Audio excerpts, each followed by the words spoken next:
রাধে রাধে। আজ বানাবো তুলসী মঞ্চ। আমাদের বাঙালি বাড়িতে প্রায় অধিকাংশ বাড়িতেই তুলসী মঞ্চ থাকে। গোপালের দিদুন বলে তুলসী মঞ্চ ছাড়া আমাদের বাঙালি বাড়ি প্রায় অসম্পূর্ণ। তুলসী মঞ্চকে ঘিরে প্রতিদিন সন্ধেবেলায় সন্ধে বাতি দেওয়া, শঙ্খধ্বনি দিই, আর সেই তুলসী মঞ্চই হলো আমাদের বিশ্বাস আর শান্তির জায়গা। এখন তো অনেক রকম ডিজাইনেরই তুলসী মঞ্চ আমরা দেখি, কিন্তু এই রকম তুলসী মঞ্চই কিন্তু আমাদের আগেকার বাড়িতে সব বাড়িতেই দেখা যেত। আমিও ঠিক সেই রকমই বানানোর একটা চেষ্টা করেছি মাত্র।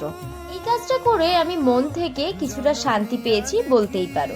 আগের ভিডিওতে কিছু বোনও তাদের নাম নিতে বলেছিল, শিরিন, আকিশা, সুইটি। তোমাদেরকে অনেক ভালোবাসা আমার ভিডিওতে কমেন্ট করার জন্য। তোমরাও কে কোথা থেকে আমার ভিডিও দেখছো কমেন্ট কিন্তু অবশ্যই করো। আর তোমরাও যদি তোমাদের নেম নিতে চাও আমার ভিডিওতে, তাহলে কিন্তু জলদি কমেন্ট করো।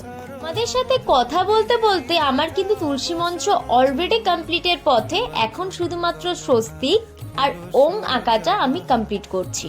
আচ্ছা, তোমাদের কার কার বাড়িতে তুলসী মঞ্চ আছে আর প্রত্যেকদিন তোমরা সন্ধেবাতি দাও? কমেন্ট করতে কিন্তু একেবারেই ভুলো না। রাধে রাধে।